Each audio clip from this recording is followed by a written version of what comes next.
Right now, a little boy is safe because a lifeguard was in the right place at the right time. When the child got into trouble, the Macon County College student jumped into action.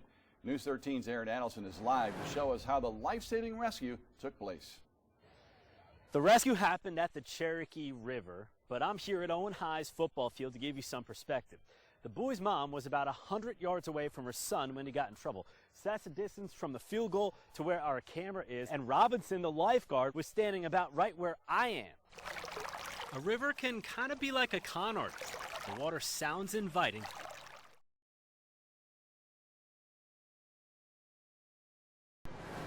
Breaking news off the top tonight. We're getting the first pictures out of a massive earthquake in Italy. This is a live feed from a TV news broadcast out of Rome.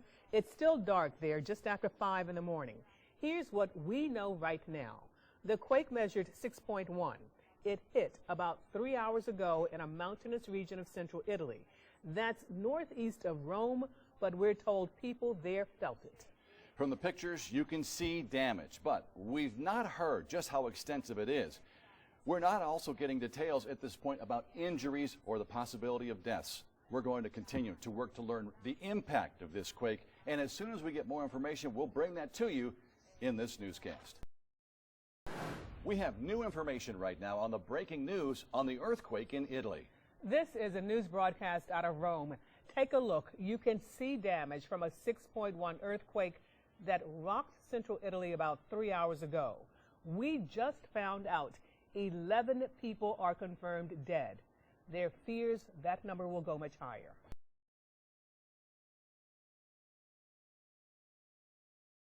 There are 4 open seats on the board and 9 candidates on the ballot. Most of those candidates went over their platforms in front of 3 dozen people.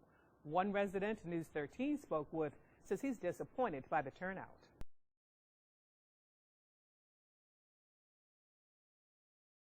When you need help, you call 911. You learned that as a child, probably on an old guy like this one, which most of us don't even own anymore, but it's still pretty reliable. However, News 13 has uncovered the problems come in when you use this, our cell phone.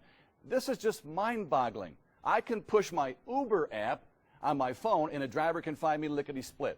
But use this same phone to call 911 and almost half the time, rescuers could be lost for hours. 911, what's the address of the emergency? I wish I knew. I'm in the woods somewhere.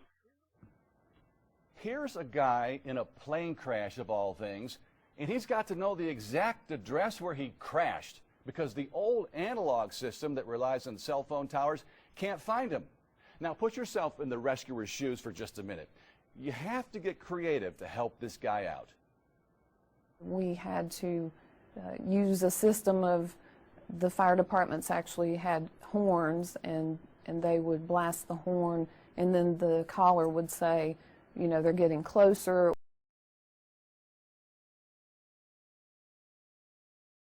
Thousands of people remain out of their homes. At the peak, 10,000 people were in shelters. Some have managed to get home, but many others have not. Now, we may be miles away here in western North Carolina, but we always rally to help others in need. Volunteers will be filling a moving truck with supplies tomorrow morning at the Bilo in Columbus. They started their drive today. They're hoping for donations of water and non-perishables like cleaning supplies, diapers, baby food, dog food. The truck will leave for Louisiana Friday morning. And you can also help Friday and Saturday. Stop by the Ingalls in Waynesville all day long. Volunteers there hope you can bring household supplies like brooms, mops, and buckets. They're also looking for things like toothbrushes, toothpaste, and hand soap.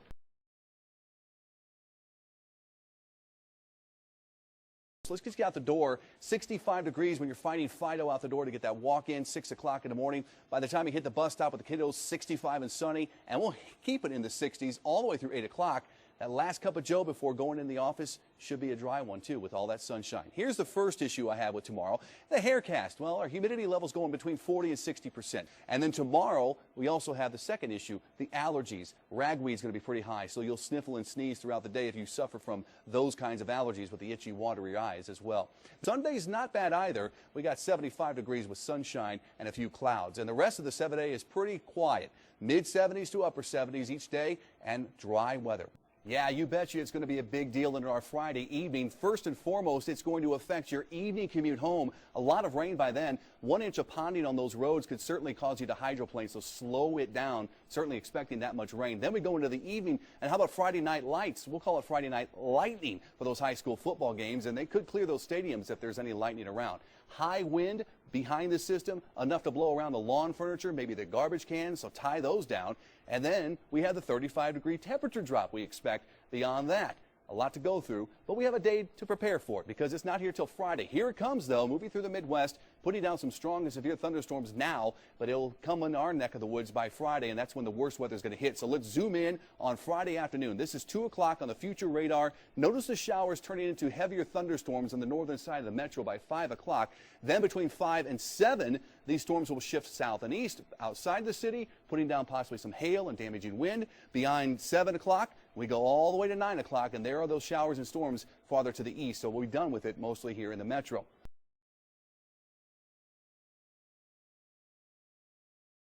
We end tonight on a lighter note. It's a parody of what the first Clinton-Trump presidential debate might look like. And this is a little bit different, so bear with us. It might make you laugh, it might make you cry after you watch it, but these are the candidates' actual words from the actual campaign trail. Check this out from our partner, circanews.com.